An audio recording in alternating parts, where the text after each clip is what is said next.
ನಮಸ್ತೆ ಬಂಧುಗಳೇ, ಗೋವಿಂದ ಸವಿರುಚಿ GVR all-round ಚಾನಲನ್ನು ಸಬ್ಸ್ಕ್ರೈಬ್ ಮಾಡ್ಕೊಳ್ಳಿ. ಹೊಸ ವಿಡಿಯೋಗಳಿಗಾಗಿ ಬೆಲ್ ಐಕನ್ನ ಪ್ರೆಸ್ ಮಾಡಿ. ಇವತ್ತಿನ ವಿಶೇಷ ಆರೋಗ್ಯಕರವಾಗಿರುವಂಥ ರುಚಿಯಾಗಿರುವ ಬೆಳಗಿನ ತಿಂಡಿ. ಇದನ್ನ ರಾತ್ರಿ ಊಟ ಕೂಡ ಮಾಡ್ಕೋಬಹುದು, ಲಂಚ್ ಬಾಕ್ಸಿಗೆ ಕೂಡ ತಗೊಂಡು ಹೋಗ್ಬೋದು. ಇದು 3 ರಿಂದ 4 ದಿವಸ ನಾವು ಸ್ಟೋರ್ ಮಾಡಿ ಇಟ್ಕೋಬಹುದು, ಏನು ಹಾಳಾಗೋದಿಲ್ಲ. ತುಂಬ ಅಂದರೆ ತುಂಬಾನೇ ರುಚಿಯಾಗಿರುತ್ತೆ. ಇದು ನೋಡ್ರಿ, ಕೆಲಸಕ್ಕೆ ಹೋಗೋರಿಗೆ, ಬಿಜಿ ಮಾಮ್ಸ್ಗೆ, ವರ್ಕಿಂಗ್ ವುಮೆನ್ಸ್ಗೆ, ಬ್ಯಾಚುಲರ್ಸ್ಗೆ ಮತ್ತು ಮಕ್ಕಳಿಗಂತೂ ತುಂಬ ಅಂದರೆ ತುಂಬಾ ಇಷ್ಟ ಆಗುವಂಥ ರೆಸಿಪಿ ಬಂಧುಗಳು. ಇದಕ್ಕೆ ಚಟ್ನಿ ಪಲ್ಯ ಏನೂ ಬೇಡ, ಒಂದು ಸ್ವಲ್ಪ ತುಪ್ಪ, ಒಂದಿಷ್ಟು ಮೊಸರು ಇದ್ರೆ ಸಾಕು. ಆದರೂ ಇಲ್ಲ ಅಂತಂದ್ರೂ ಕೂಡ ನಾವು ಹಾಗೆ ಕೂಡ ತೊಗೊಂಡು ಹೋಗ್ಬೋದು. ಈಗ ನೋಡ್ರಿ, ಎಲ್ಲ ಕೆಲಸಕ್ಕೆ ಮಾಡೋರಿಗೆ, ವರ್ಕಿಂಗ್ ವುಮೆನ್ಸ್ಗೆ, ಬ್ಯಾಚುಲರ್ಸ್ಗೆ ಎಲ್ಲ ಪಲ್ಯ ಅದು ಮಾಡಲಿಕ್ಕೆ ಟೈಮ್ ಇರಲ್ಲ. ಅಂಥ ಟೈಮ್ನಲ್ಲಿ ಇದು ಮಾಡಿಕೊಂಡ್ರೆ ಸಾಕು ಬಂಧುಗಳೇ. ದಿನ ರೊಟ್ಟಿ, ಚಪಾತಿ, ಪೂರಿ, ದೋಸೆ, ಇಡ್ಲಿ ತಿಂದು ಬೇಜಾರಾಗಿದ್ರೆ ಖಂಡಿತ ಈ ರೆಸಿಪಿನ ಒಂದ್ಸಾರಿ ಟ್ರೈ ಮಾಡಿ. ತುಂಬ ಅಂದರೆ ತುಂಬಾ ಚೆನ್ನಾಗಿರುತ್ತೆ. ಬನ್ನಿ ಹಾಗಾದರೆ ಈ ರೆಸಿಪಿ ಶುರು ಮಾಡೋಣ. ಮೊದಲನೇದಾಗಿ ಗ್ಯಾಸನ್ನು ಹಚ್ಚಿ ಒಂದು ಪ್ಯಾನನ್ನು ಇಟ್ಕೊಂಡೆ. ಅದರಲ್ಲಿ 1 ಸೌಟಿನಷ್ಟು ಎಣ್ಣೆಯನ್ನು ಹಾಕ್ಕೊಂಡೆ. ಎಣ್ಣೆ ಬಿಸಿ ಆದ ನಂತರ ಇಲ್ಲಿ ಒಂದು 7 ರಿಂದ 8 ಬ್ಯಾಡಿಗೆ ಮೆಣಸಿನ್ಕಾಯಿ, ಹಾಗೆ 1 ಸ್ಪೂನಷ್ಟು ಕಾಳು ಮೆಣಸು, 1 ಸ್ಪೂನಷ್ಟು ಧನಿಯಾ ಕಾಳು, 4 ರಿಂದ 5 ಬೆಳ್ಳುಳ್ಳಿ ಹೆಸಳನ್ನು ಹಾಕ್ಕೊಂಡು ಲೋ ಫ್ಲೇಮಲ್ಲೇ ಚೆನ್ನಾಗಿ ಇದನ್ನು ಸ್ವಲ್ಪ ಗರಿ ಗರಿ ಆಗೋವರೆಗೆ ನಾವಿದನ್ನ ಫ್ರೈ ಮಾಡ್ಕೋಬೇಕು.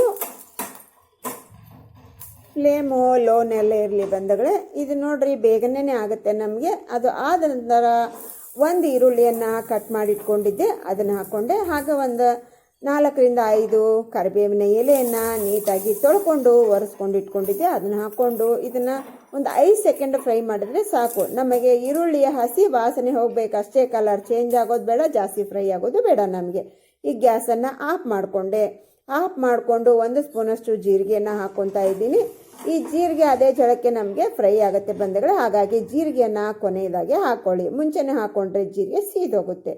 ಇದು ಕಂಪ್ಲೀಟಾಗಿ ತಣ್ಣಗಾಗಬೇಕು. ಈ ತಣ್ಣಗಾಗಿರುವ ಈ ಮೆಣಸಿನ್ಕಾಯಿ ಎಲ್ಲ ಸಾಮಗ್ರಿಯನ್ನು ಮಿಕ್ಸಿ ಜಾರ್ನಲ್ಲಿ ಹಾಕ್ಕೊಂಡೆ.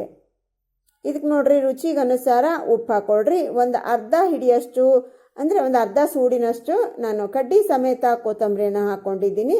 ಹಾಕ್ಕೊಂಡಿದ್ದನ್ನು ಗ್ರ್ಯಾಂಡ್ ಮಾಡಿಕೊಂಡು ಬಂದೆ. ಗ್ರ್ಯಾಂಡ್ ಮಾಡ್ಕೊಂಡಿರುವಂಥ ಈ ಮಿಶ್ರಣವನ್ನು ಒಂದು ದೊಡ್ಡ ಪಾತ್ರೆಯಲ್ಲಿ ಹಾಕೋತಾ ಇದ್ದೀನಿ. ತಪ್ಪದೇ ಒಂದ್ಸಾರಿ ಟ್ರೈ ಮಾಡಿ ಬಂಧುಗಳೇ, ಎಲ್ಲರಿಗೂ ಇಷ್ಟ ಆಗುತ್ತೆ. ತುಂಬಾ ಹೆಲ್ಪ್ ಆಗುವಂಥ ವಿಡಿಯೋ ನಿಮ್ಮ ಬಂಧು ಸರ್ಕಲ್ಗೆ ಶೇರ್ ಮಾಡಿ. ಇದರಲ್ಲಿ 1/4 ಸ್ಪೂನಷ್ಟು ಅರಿಶಿನ ಪುಡಿಯನ್ನು ಹಾಕ್ಕೊಂಡು ನಂತರ ನಾವು ಮಿಕ್ಸಿ ಜಾರ್ನಲ್ಲಿ ಹತ್ತಿರುತ್ತಲ್ಲ ಅದರಲ್ಲಿ ಸ್ವಲ್ಪ ನೀರು ಹಾಕ್ಕೊಂಡು ಅದನ್ನು ಹಾಕ್ಕೊಂಡೆ, ಇದರಲ್ಲಿ ಮಿಕ್ಸ್ ಮಾಡಿಕೊಂಡೆ. ನಂತರ ನೋಡ್ರಿ, ನಮ್ಮ ಆರೋಗ್ಯಕರವಾಗಿರುವಂಥ ಹಿಟ್ಟು, ಗೋಧಿ ಹಿಟ್ಟನ್ನು ಒಂದು 4 ಸೌಟಿನಷ್ಟು ಹಾಕ್ಕೊಂಡೆ. 1 ಬಟ್ಲದಷ್ಟು ನೀಟಾಗಿ ತೊಳ್ಕೊಂಡು ಕಟ್ ಮಾಡ್ಕೊಂಡಿರುವಂಥ ಸಬ್ಬಸಿಗೆ ಸೊಪ್ಪು, 1 ಕಪ್ಪಿನಷ್ಟು ಕೊತ್ತಂಬರಿ ಸೊಪ್ಪನ್ನು ಚಿಕ್ಕದಾಗಿ ಕಟ್ ಮಾಡ್ಕೊಂಡು ಹಾಕ್ಕೊಂಡಿದ್ದೀನಿ. ಈ ನಮ್ಮ ಸಬ್ಬಸಿಗೆ ಸೊಪ್ಪು ತುಂಬ ಅಂದರೆ ತುಂಬಾ ನಮ್ಮ ಆರೋಗ್ಯಕ್ಕೆ ಒಳ್ಳೆಯದು ಬಂಧುಗಳೇ. ಹಾಗಾಗಿ ಸಬ್ಬಸಿಗೆ ಸೊಪ್ಪನ್ನು ಸೇರಿಸಿದ್ದೀನಿ. ನೀವು ಸಬ್ಬಸಿಗೆ ಸೊಪ್ಪು ಇಲ್ಲ ನಿಮ್ಮ ಹತ್ರ ಅಂತಂದರೆ ಮೆಂತ್ಯ ಸೊಪ್ಪು, ಪಾಲಕ್ ಸೊಪ್ಪು, ಯಾವ ಸೊಪ್ಪಾದರೂ ಸೇರಿಸ್ಕೋಬೋದು. ಈಗ ನೋಡ್ರಿ, ಸ್ವಲ್ಪ ನೀಟಾಗಿ ನಾವು ಚಪಾತಿ ಹಿಟ್ಟಿನ ಹದಕ್ಕೆ ನಾವು ಇದನ್ನು ಕಲಿಸ್ಕೋಬೇಕು. ನಾನು ಇದಕ್ಕೆ ನಮ್ಗೆ ಇಷ್ಟೇ ಸಾಕು ಬಂಧುಗಳು, ಹಾಗಾಗಿ ನಾನು ನೀರನ್ನು ಸೇರಿಸಿಲ್ಲ. ನಮ್ಗೆ ಇಷ್ಟು ಹಿಟ್ಟು ಸಾಕಾಗತ್ತೆ. ನಿಮ್ಗೆ ಇನ್ನೂ ಏನಾದರೂ ಜಾಸ್ತಿ ಬೇಕು ಅಂತಂದರೆ ಇನ್ನೊಂದಷ್ಟು ನೀರನ್ನು ಸೇರಿಸಿ ಇನ್ನೊಂದು ಸ್ವಲ್ಪ ಹಿಟ್ಟು ಹಾಕೋಬಹುದು. ಅದರ ತಕ್ಕಂಗೆ ಖಾರ ಉಪ್ಪು ಪ್ರಮಾಣನ ಹೆಚ್ಚು ಕಮ್ಮಿ ಮಾಡ್ಕೊಳ್ಳಿ. ಈಗ ನೋಡ್ರಿ, ಪರ್ಫೆಕ್ಟಾಗಿ ನಮ್ಮದೇ ನೀಟಾಗಿ ನಾವು ನಾದ್ಕೊಂಡಾಯಿತು. ಸ್ಮೂತಾಗಿ ನಾದ್ಕೊಳ್ಳಿ ಬಂಧುಗಳೇ. ಒಂದು 4 ರಿಂದ 5 ನಿಮಿಷ ನೀಟಾಗಿ ನಾದ್ಕೊಂಡ್ರೆ ಸ್ಮೂತ್ ಆಗುತ್ತೆ ಬ್ಯಾಟ್ರ್.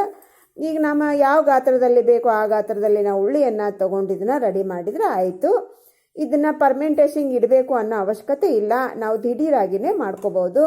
ನಾವು ಸ್ವಲ್ಪ ದೊಡ್ಡದೇ ಮಾಡ್ಕೋತೀವಿ ಬಂಧುಗಳೇ ನಮ್ಮ ಮನೇಲಿ, ಹಾಗಾಗಿ ನಾನು ಸ್ವಲ್ಪ ದೊಡ್ಡ ಉಳ್ಳಿನೇ ತಗೋತೀನಿ. ನಿಮಗೆ ಯಾವ ಗಾತ್ರದಲ್ಲಿ ಬೇಕೋ ಆ ಗಾತ್ರದಲ್ಲಿ ನೀವು ಮಾಡ್ಕೊಳ್ಳಿ ಬಂಧುಗಳು, ಏನು ತೊಂದರೆ ಇಲ್ಲ. ಇಷ್ಟೇ ದೊಡ್ಡದು ಮಾಡಬೇಕಂತ ಏನೂ ಇಲ್ಲ. ಈಗ ಮೇಲೆ ಕೆಳಗೆ ಸ್ವಲ್ಪ ಒಣ ಹಿಟ್ಟು ಕೂಡ ಗೋಧಿ ಹಿಟ್ಟನ್ನೇ ತೊಗೊಂಡಿದ್ದೀನಿ. ಹಾಕ್ಕೊಂಡ್ಬಿಟ್ಟು ಚಪಾತಿಯಷ್ಟು ನಾವು ದೊಡ್ಡದು ತಿಕ್ಕೊಳ್ಳೋಣ ಬಂಧುಗಳೇ. ಇದನ್ನು ನೀವು ಬಲ ಹಾಕಿ ತಿಕ್ಕ್ರಿ, ಹಾಗೆ ತಿಕ್ಕ್ರಿ, ಹೆಂಗಾದರೂ ತಿಕ್ಕ್ರಿ, ಏನು ತೊಂದರೆ ಏನಿಲ್ಲ.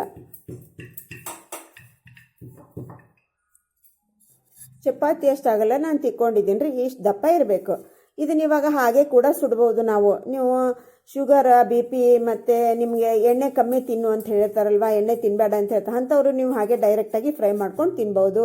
ಏನೂ ಸಮಸ್ಯೆ ಇಲ್ಲ ಅನ್ನೋರು, ನಮಗೆ ಪದರ ಬೇಕು, ಮೆತ್ತಗೆ ಬೇಕು ಅನ್ನೋರು ಈ ಥರ ನಾವು ಎಣ್ಣೆಯನ್ನು ಹಾಕಿ ಪದರ ಹಾಕಿಬಿಟ್ಟು ಮತ್ತೆ ಒಂದು ಫೋಲ್ಡ್ ಮಾಡಿ ಮತ್ತೆ ಸ್ವಲ್ಪ ಎಣ್ಣೆಯನ್ನು ಹಾಕ್ಕೊಂಡು ಮತ್ತೆ ಒಂದು ಫೋಲ್ಡ್ ಮಾಡಿ, ನಾವು ಯಾವ ಥರ ಚಪಾತಿ ನಾವು ಫೋಲ್ಡ್ ಮಾಡ್ತೀವಲ್ಲ ಸೇಮ್ ಅದೇ ಥರನೇ ನಾವು ಫೋಲ್ಡ್ ಮಾಡಿಕೊಂಡು ಇದನ್ನು ನಾವು ತಿಕ್ಕಬೇಕು ಬಂಧುಗಳೇ. ನಾನು ಇದು ಯಾವ ರೀತಿ ಇದೆ ಅದೇ ರೀತಿಯಾಗಿ ನಾನು ತಿಕ್ತೀನಿ. ಅಂದರೆ ನೋಡ್ಲಿಕ್ಕೆ ಕೂಡ ಸುಂದರವಾಗಿರುತ್ತೆ. ದಿನ ಚಪಾತಿ ಅಂತ ನಾವು ಗುಂಡಕ್ಕೆ ಮಾಡೇ ಮಾಡ್ತೀವಿ. ಇದು ನಮ್ಮ ಲಂಚ್ ಬಾಕ್ಸಿಗೆ ಒಯ್ಬೇಕಂದ್ರೂ ಕೂಡ ಒಂದ್ಸಲ ನೋಡಲಿಕ್ಕೆ ಲುಕ್ಕುಗಳು ಇರುತ್ತೆ, ನೋಡೋಕ್ಕೆ ಸುಂದರವಾಗಿರುತ್ತೆ ಅಂತ ಅಷ್ಟೇ. ಇನ್ನೇನೇನು ಬಂಧುಗಳೇ, ನಿಮ್ಗೆ ಹೇಗೆ ಬೇಕೋ ಹಾಗೆ ತಿಕ್ಕೋಬೋದು. ನೀವು ಗುಂಡಕ್ಕೆ ಮಾಡ್ಕೊಳ್ಳಿ, ಟ್ರಯಾಂಗಲ್ ಮಾಡ್ಕೊಳ್ಳಿ, ಚೌಕಾಕಾರ ಮಾಡ್ಕೊಳ್ಳಿ, ನಿಮ್ಗೆ ಹೇಗೆ ಬೇಕೋ ಹಾಗೆ ತಿಕ್ಕೊಳ್ಳಿ. ಇವಾಗ ನಾನು ಯಾವ ರೀತಿ ಫೋಲ್ಡಿಂಗ್ ಮಾಡಿದ್ದೀನಿ ಅದೇ ರೀತಿಯಾಗಿ ನಾನಿಲ್ಲಿ ಪ್ರಿಪೇರ್ ಮಾಡ್ಕೋತಾ ಇದ್ದೀನಿ ಬಂಧುಗಳೇ. ನೋಡ್ಲಿಕ್ಕೆ ಕೂಡ ತುಂಬಾ ಸುಂದರವಾಗಿ ಕಾಣುತ್ತೆ. ಮಕ್ಕಳು ಕೂಡ ಇಷ್ಟಪಟ್ಟು ತಿಂತಾರೆ, ಎಂಜಾಯ್ ಮಾಡ್ತಾರೆ. ನಾವು ಎಲ್ಲೇನೋ ಹೊರಗೆ ತೊಗೊಂಡು ಹೋಗ್ಬೇಕಂದ್ರೆ ಸುಂದರವಾಗಿ ಕಾಣುತ್ತೆ ಅಂದ್ಕೊಂಡು ಅಷ್ಟೇ, ಇನ್ನೇನಿಲ್ಲ ಬಂಧುಗಳೇ. ಇವಾಗ ನೋಡ್ರಿ ನಾವು ತಿಕ್ಕೊಂಡು ಆಯ್ತು. ಈಗ ನೋಡ್ರಿ ಎಷ್ಟು ಚಂದ ಕಾಣತ್ತೆ, ಹೌದಿಲ್ರಿ? ಈಗ ಇಷ್ಟು ದಪ್ಪ ಇರಬೇಕು ರೀ, ಜಾಸ್ತಿ ದಪ್ಪ ಬೇಡ, ಜಾಸ್ತಿ ತೆಳುಗು ಬೇಡ, ಮೀಡಿಯಮ್ ಗಾತ್ರದಲ್ಲಿ ತಿಕ್ಕೊಡ್ರಿ. ಇಷ್ಟು ತಿಕ್ಕೊಡ್ರಿ. ಸ್ವಲ್ಪ ಚಪಾತಿಗಿಂತ ಸ್ವಲ್ಪ ದಪ್ಪ ತಿಕ್ಕೊಡ್ರಿ, ಚೆನ್ನಾಗಿರ್ತೈತೆ. ನಾವು ಆಲ್ರೆಡಿ ಹಂಚನ್ನು ಬಿಸಿ ಮಾಡಲಿಕ್ಕೆ ಇಟ್ಟಿದ್ವಿ. ಆ ಬಿಸಿ ಆಗಿರುವ ಹಂಚಿನಲ್ಲಿ ಇದನ್ನು ಹಾಕಿದ್ದೀರಿ. ನೀವು ಫ್ಲೇಮನ್ನು ಫುಲ್ ಹೈ ಇಡಲಿಕ್ಕೆ ಹೋಗಬೇಡ್ರಿ, ಮೀಡಿಯಮ್ ಟು ಲೋ ಫ್ಲೇಮ್ನಲ್ಲಿ ಇಟ್ಕೊಂಡು ಸ್ವಲ್ಪ ಮೇಲೆ ಗುಳ್ಳೆ ಬಂದೈತಿ ಅಂದಾಗ ಇದನ್ನು ನಾವು ಹೊಳಿಸಿ ಹಾಕ್ಬಿಡೋಣ. ಒಂದು 5 ಸೆಕೆಂಡ್ನಲ್ಲೇ ನಮಗಿದು ಹೊಳಿಸಿ ಹಾಕ್ಬಿಡ್ಬೇಕು ಬಂದಾಗ. ಜಾಸ್ತಿ ಫ್ರೈ ಆಗಬಾರ್ದು, ಒಂದೇ ಸಾರಿ ನಾವು ಫ್ರೈ ಮಾಡ್ಕೋಬಾರ್ದು. ಈಗ ಹೊಳಿಸಿ ಹಾಕಿ ನೋಡ್ರಿ, ಸ್ವಲ್ಪ ಫ್ರೈ ಮಾಡಿ ಅದ್ರ ಮೇಲೆ ಸ್ವಲ್ಪ ಎಣ್ಣೆ ಅಥವಾ ತುಪ್ಪ ಯಾವುದಾದ್ರೂ ಹಾಕ್ಕೊಳ್ಳಿ ಬಂಧುಗಳೇ. ನೀವು ಚಿಕ್ಕ ಮಕ್ಕಳಿಗೆ ಏನಾದರೂ ಕೊಡೋದು, ವಯಸ್ಸಾದರೂ ಕೊಡೋರಾದರೆ ನೀವು ತುಪ್ಪನೇ ಹಾಕ್ಕೊಳ್ಳಿ ಬಂಧುಗಳೇ. ಚೆನ್ನಾಗಿ ನೋಡ್ರಿ, ಬಾಬಾ ಎಷ್ಟು ಚೆನ್ನಾಗಿ ಉಬ್ತಾ ಇದೆ ನೋಡ್ರಿ. ಸೂಪರ್ ನೋಡ್ರಿ. ನೋಡ್ತಾನೆ ಪೂರಿ ಉಬ್ತಾ ಇದೆ. ಇಷ್ಟು ಉಬ್ಬಿದೆ ಅಂದಾಗ ನಿಮ್ಗೆ ಅರ್ಥ ಆಗುತ್ತೆ ಎಷ್ಟೊಂದು ಸ್ಮೂತ್ ಆಗಿರುತ್ತೆ ಅಂತ. ಇಲ್ಲಿ ನೋಡ್ರಿ, ಈ ಕಡೆಗೆ ಓಪನ್ ಆಯಿತು ಬಂಧುಗಳೇ, ಅದು ಉಬ್ಬಿದ್ದೆಲ್ಲ ಹೊರಗಡೆಗೆ ಹೋಗ್ತಾ ಇದೆ. ಮತ್ತೆ ನೀವು ಪ್ರೆಸ್ ಮಾಡಿದ್ರೆ ಮತ್ತೆ ಉಬ್ಬುತ್ತೆ. ಇಲ್ಲಿ ನೋಡ್ರಿ, ಸೂಪರ್. ನಾನಿಷ್ಟು ಉಬ್ಬುತ್ತೈತೆ ಅಂತ ಅಂದ್ಕೊಂಡೇ ಇರಲಿಲ್ಲ ಬಂಧುಗಳೇ. ಯಾಕಂದರೆ ಇದರೆಲ್ಲ ಮಸಾಲೆ ಎಲ್ಲ ಹಾಕಿರ್ತೀವಲ್ವ ನಾವು, ಉಬ್ಬೋ ಚಾನ್ಸು ಕಮ್ಮಿ ಅಂದ್ಕೊಂಡಿದ್ದೆ. ಆದರೆ ಪರ್ಫೆಕ್ಟಾಗಿ ಉಬ್ಬಿದೆ ನೋಡ್ರಿ. ಸೂಪರ್ ಆಗಿದೆ ನಮ್ಮದು ಬ್ರೇಕ್ಫಾಸ್ಟು. ಇದನ್ನು ನೀವು ಪರೋಟ ಅಂತೀರಾ, ಮಸಾಲ ಚಪಾತಿ ಅಂತೀರಾ, ವೆರೈಟಿ ಡಿಶ್ ಅಂತೀರಾ, ಏನಂತೀರಿ ಅನ್ನೋದನ್ನು ಕಮೆಂಟ್ ಸೆಕ್ಷನ್ನಲ್ಲಿ ತಿಳಿಸಿ ಬಂಧುಗಳೇ. ಒಂದು ಹೊಸ ವಿಧಾನದ ಬ್ರೇಕ್ಫಾಸ್ಟ್ ರೆಸಿಪಿಯನ್ನು ನಾನು ನಿಮಗೆ ತೋರಿಸ್ಕೊಡ್ತಾ ಇದ್ದೀನಿ. ಇದು ಲಂಚ್ ಬಾಕ್ಸಿಗೆ ಎಲ್ಲರಿಗೂ ತುಂಬಾ ಇಷ್ಟ ಆಗುವಂಥ ರೆಸಿಪಿ, ಆದರೆ ತುಂಬಾ ಪ್ರಯೋಜನಕಾರಿ ಆಗುವಂಥ ರೆಸಿಪಿ.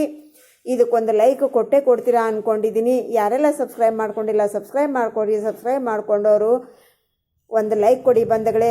ಬಂಧು ಸರ್ಕಲ್ಗೆ ಶೇರ್ ಮಾಡೋದನ್ನು ಮರಿಬೇಡಿ. ವರ್ಕಿಂಗ್ ವುಮೆನ್ಸು, ಬ್ಯಾಚುಲರ್ಸು ಎಲ್ಲರಿಗೂ ಯೂಸ್ ಆಗಲಿ ಬಂಧುಗಳೇ. ಏನು ಮಾಡಬೇಕು ದಿನ ಒಂದು ಅಂದ್ಕೊಂಡು ಟೆನ್ಷನ್ ಮಾಡ್ಕೋತಿರ್ತೀರ, ಅಂಥವ್ರಿಗೆಲ್ಲ ಟೆನ್ಷನ್ ಫ್ರೀ ಆಗುವಂಥ ರೆಸಿಪಿ. ನೋಡಿದ್ರಲ್ವ ಯಾವ ಥರ ನಮ್ಮದು ಬಾಕ್ಸ್ ಥರ ಕಾಣ್ತಾ ಇತ್ತು ಓಪನ್ ಮಾಡಿದ್ರೆ. ಹಂಗೆ ಉಬ್ಬಿತ್ತಲ್ಲ ಬಂಧುಗಳೇ. ನಮ್ಗೆ ಎಷ್ಟು ಪದರ ಹಾಕಿರ್ತೀವಿ ಅಷ್ಟು ಪದರ ಇದೆ, ಸುಕ್ಕತ್ತಾಗಿರುತ್ತೆ ಬಂಧುಗಳೇ. ಇದಕ್ಕೆ ನೋಡ್ರಿ, ಒಂದಿಷ್ಟು ತುಪ್ಪ ಹಾಕ್ಕೊಂಡು ನಾವು ಕೆನೆ ಮೊಸರು ಹಾಕ್ಕೊಂಡು ತಿಂತಾ ಇದ್ರೆ ಆಹಾ, ಇದ್ರ ಮುಂದೆ ಅಮೃತ ಕೂಡ ಬೇಡ ಬಂಧುಗಳೇ. ಸ್ವರ್ಗ ನಮ್ಮ ಎದುರಿಗೇನೆ ಬಂಧುಗಳೇ. ಸಖತ್ತಾಗಿದೆ ಈ ಬ್ರೇಕ್ಫಾಸ್ಟು. ಒಂದು ಸಾರಿ ತಪ್ಪದೆ ನೀವು ಮಾಡ್ಕೊಂಡ್ಬಿಟ್ಟು ನಿಮ್ಗೆ ಹೇಗೆ ಅನ್ನಿಸ್ತು ಅನ್ನೋದನ್ನು ಸೆಕ್ಷನ್ನಲ್ಲಿ ತಿಳಿಸಿ. ಒಂದು ಸಾರಿ ಟ್ರೈ ಮಾಡಿ. ಇವತ್ತಿನ ರೆಸಿಪಿ ಇಲ್ಲಿಗೆ ಮುಗಿಸೋಣ. ಇನ್ನೊಂದು ರೆಸಿಪಿಯಲ್ಲಿ ಸಿಗೋಣ. Thanks for watching. ಬಾಯ್.